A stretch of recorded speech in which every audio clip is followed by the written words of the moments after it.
Hello and welcome to our educational series on standards education.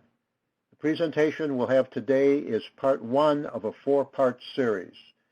And the series will cover our standards introduction and overview, what standards are, how they're used, and why students need to know about them. The future sessions will cover tips for professors teaching standards in the classroom, standards development, understanding how and why standards are developed, and standards education resources, a tour of current and upcoming content from the IEEE to help teach and learn about standards. And today's agenda has 5 points, as you can see: introduction, definition of standards, a discussion that we'll have, and then why students need to know about standards, and lastly, resources to help learn about standards. A bit about my background. I'm the principal of LumaSpec Consulting, where I specialize in lighting, energy efficiency, and business development. I've sort of bridged the gap between academia and industry. I've had a long career in industry, and I'm an adjunct professor at the University of Illinois at Chicago, teaching in a couple of master's programs. I've done that for the last 15 years. Been heavily involved in standards in global and domestic organizations, American National Standards Institute within North America, the International Electrotechnical Commission on a global basis, the IEEE on a global basis, National Electrical Manufacturers Association, Underwriters Laboratories, and Canadian Standards Association. I've been a very involved member of the IEEE Standards Organization, having served numerous terms on the Standard Board, chairs and members of various committees on standards, and also having served on the IEEE Board of Directors as well. I've had experience with large companies such as AT&T, with Motorola, Osram, and I've had experience with smaller family-owned companies. So I've covered the spectrum of companies from the multi-billion-dollar to the almost startup level.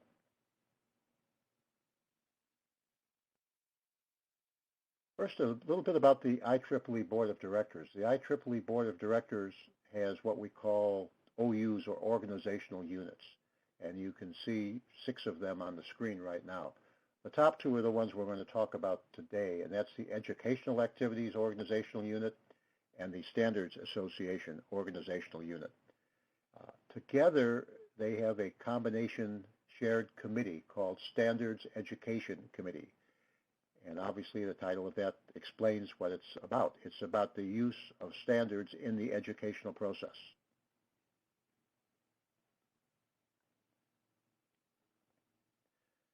The IEEE Standards Education mission is fourfold: to promote the importance of standards in meeting technical, economic, environmental, and societal challenges.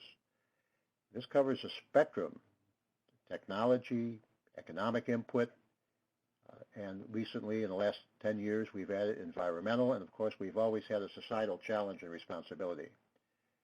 We have a part of our mission to secure and disseminate learning materials on the application of standards in the design and development aspects of educational programs.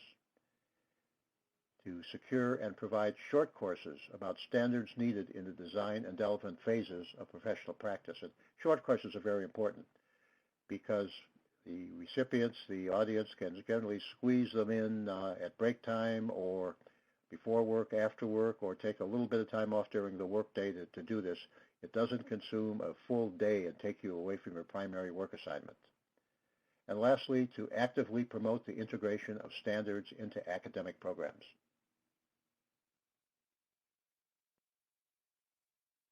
So what are standards?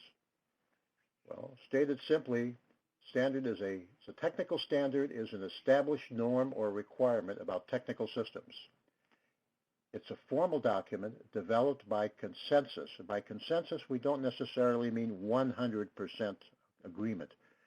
Consensus normally means a strong majority agreement and a not only attempt, but addressing any comments that do not support the standard or make negative comments about it.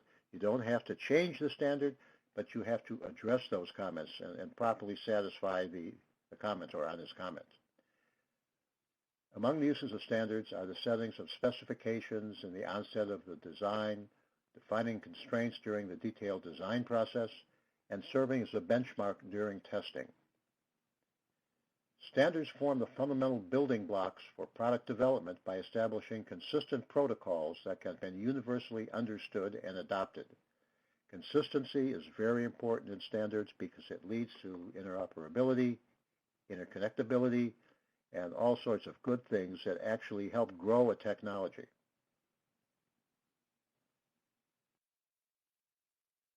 And we know that standards fuel the compatibility and the interoperability, and they simplify product development and speed time to market. And what we've learned over the years, with a new technology, every company entering that technology feels that their technology is the best and that the world should adopt it, and of course adopt it to make them more profitable. Well, that actually impedes the growth of new technologies.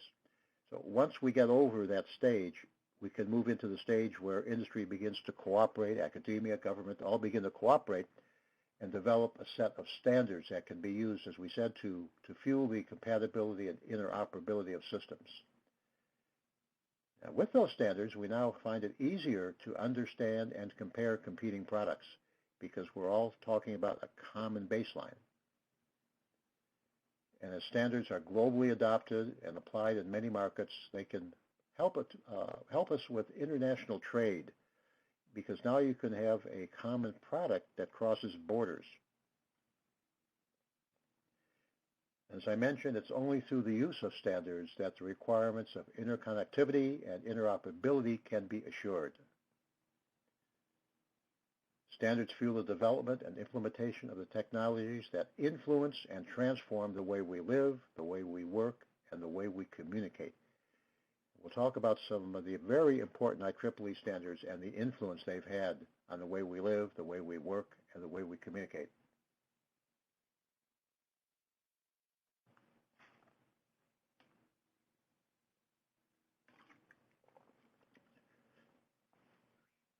In the world of standards, we have organizations called SDOs, or Standard Development Organizations, and they facilitate the development of a standard. There are some key points for SDOs. They must adhere to a fair and equitable process, and it will ensure the highest quality outputs and reinforce the market relevance of standards.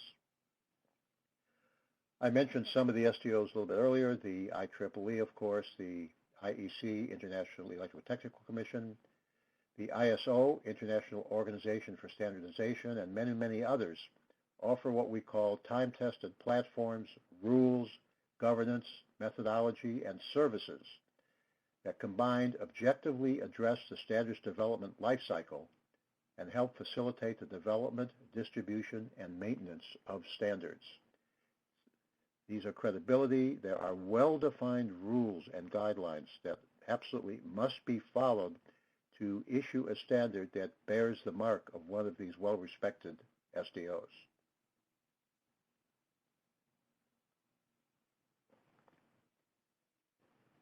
And most countries have some form of standardizing activities. Many participate in regional and international standardization efforts, and some countries may have a number of different standards development organizations. The IEEE is a global organization with members of the IEEE from something like 153 different countries, and tens of thousands of these members are involved in the development of IEEE standards that more and more today are being accepted on a global basis. The IEC, International Electrotechnical Commission, one country, one member, one vote. And there are, again, over 100 countries involved in the IEC. Now, the goals of each SDO are essentially the same, but each one will apply its own rules, processes, terminology to the standards development process. Generally, on a global economic basis, the common language used in standards is English. In the case of some standards, there's also a French version of these standards.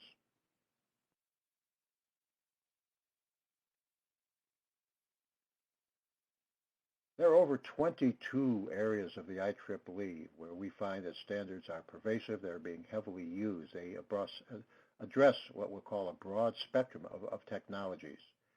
And we'll hit upon a couple of these in the next few slides, but you can see the broad spectrum of technologies that are used.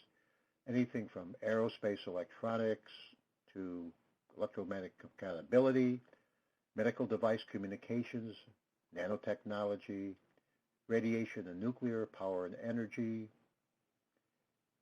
transportation technology, the list goes on and on.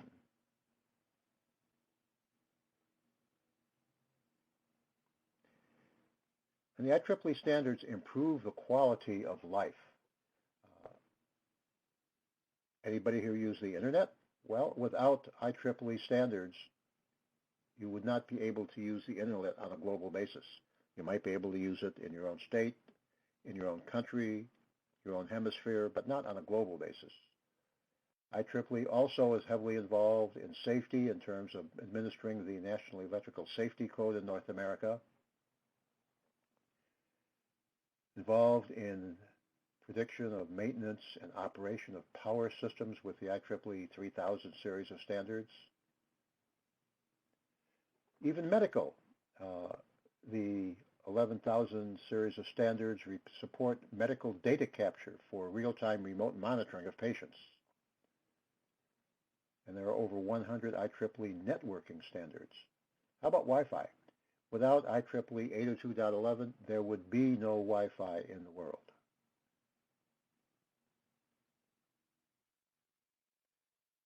So we can see that standards have their application and their use and their need in academia, in industry, and in the field.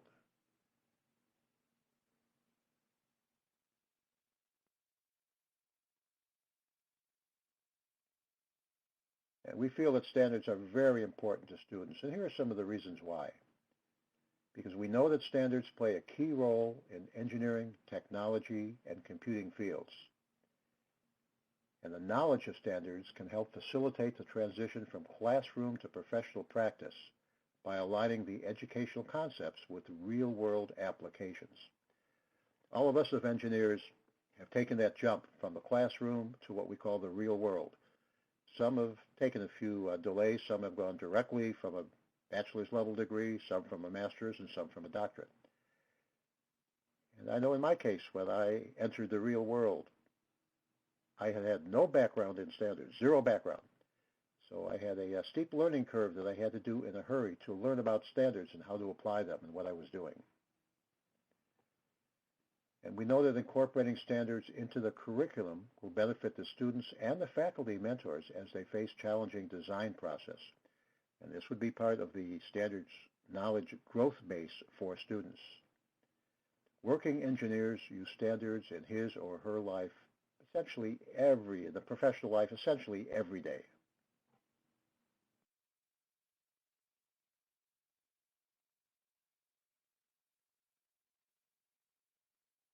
And most aspects of business are impacted by standards. They're impacted in some way.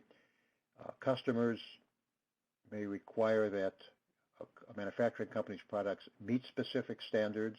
The government may require that products meet standards. Just the industry in general may be expected to see products that meet specific standards.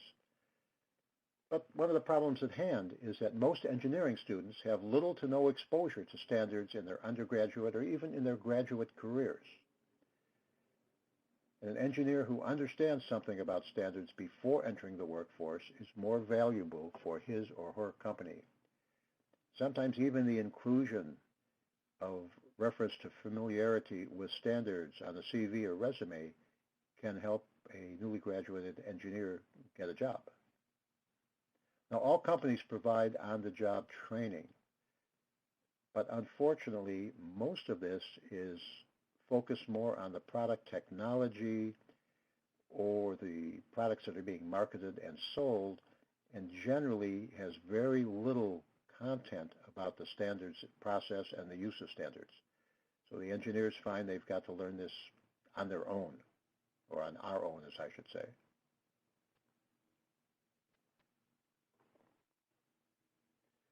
So, well, what did the IEEE do about this? Came to the realization that some work is needed, some cooperation, some activity is needed in the role of technical standards in the curriculum of academic programs in engineering, technology, and computing. So back in 2009, the IEEE Board of Directors approved an IEEE position paper that defines the desired role of technical standards in education within engineering, technology, and computing that we refer to as ETC. These are in the academic curricula in the technical areas of interest of the IEEE. And if the next link, if you click on that link, it will take you to the total position paper. So since the role of standards in ETC academic curricula is frequently unclear, the paper proposes integrating standards in the curricula in several ways.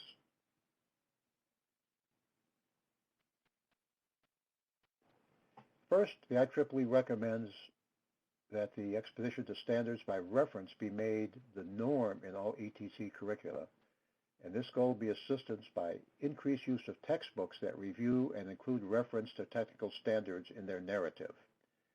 That's the first way of even introducing the concept of standards, is to start referring to them. In addition, the IEEE recommends that during the last or next to last academic year, ETC undergraduate students in standards curricula be exposed multiple times to introductions to principal technical specifications of a standard. Such introductions can be provided in a classroom instruction, in homework assignments, in laboratories, or projects.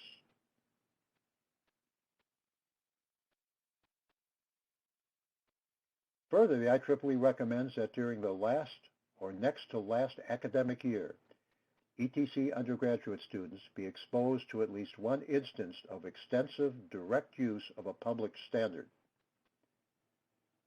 And in addition, the IEEE recommends that to the extent practicable, last year design or capstone projects make regular use of technical standards and the relevance and applicability of technical standards to be part of progress and final reports on such projects. Among the proposed activities is a standard search at the commencement of each project, paralleling the common patent and literature search. What most people don't realize is that standards are strategic, just as patents are strategic. If you're doing a design project, design program, even in industry, you need to know what standards exist, what standards don't exist, what you can do without running askew of somebody's patents, and what you can do that would be done in consort with standards to further the use of the product that you're designing.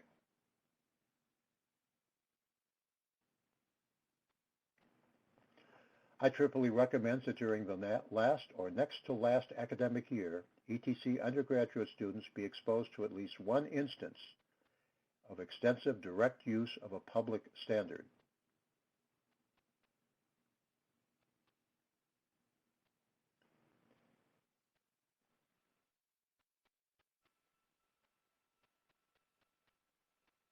Let's talk a minute about standards in capstone or senior projects. The IEEE did some university outreach research several years ago and actually traveled around the world, spent time with engineering departments, with WE departments, with department chairs, senior professors, and had some very good discussions about how to utilize standards in the content in coursework.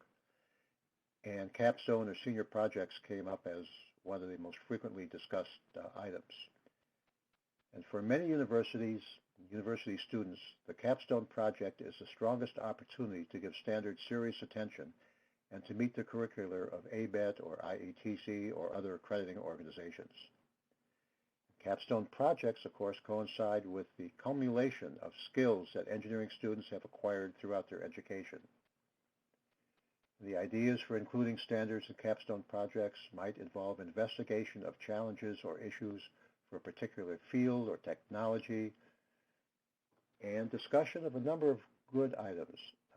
Any standards used in the project, how the standards were used, if the standards are required in specific markets or areas of the world for product or safety compliance, the value of any applicable certification marks such as CE, which is the IEC bar, the Common Market Mark, or UL, the Underwriter's Laboratory Mark. Also, how the use of standards impact the project, if the standards met the needs as written, how the standards could be made more responsive in their future operative and design needs, and how to create advantages through new standardization. Now, the concept embraced by all of these points is to force the engineer to think about standards, how they should be used, how they are used, how they could be used, and begin to realize the importance of standards.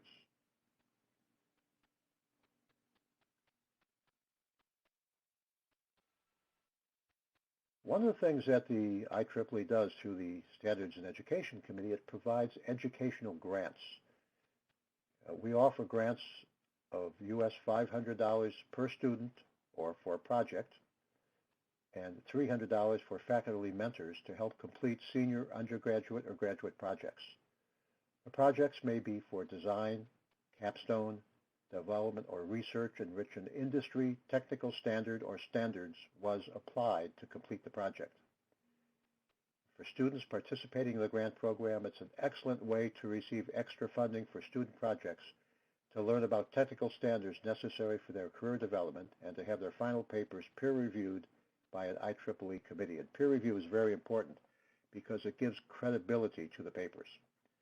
Upon completion of a project student submittal, a final student application paper, and if the paper is accepted, it's published in the student application papers website. You can find more information on these grant programs at the link that's shown. And how do you get started with IEEE standards?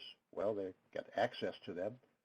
Hundreds of universities and colleges worldwide have full access to all IEEE standards through their subscription to the IEEE electronic library called IEEE Explorer. This provides access to IEEE journals, transactions, letters, magazines, conference proceedings, IEEE standards, and IEEE educational courses. And very few schools make use of these additional features. They frequently just use this to download technical papers. And you can visit our Standards in the Classroom page to see if your school is on the list, and here is the link for that visit.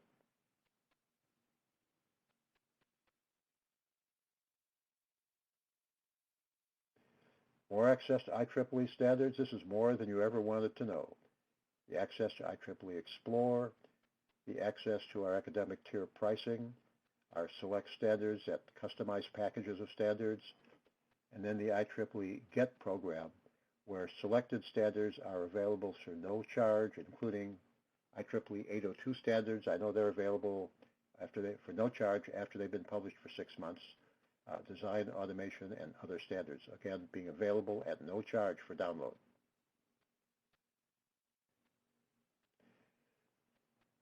So what did we talk about in the last half hour? Standards play a key role in engineering, technology, and computing fields, and working engineers will use these standards in their professional lives. Knowledge of standards can help facilitate the transition from classroom to professional practice by aligning educational concepts with real-world applications. Most engineering students have little to no exposure to standards in their undergraduate or even graduate careers. Again, IEEE has many resources that are available to help teach and help learn about standards.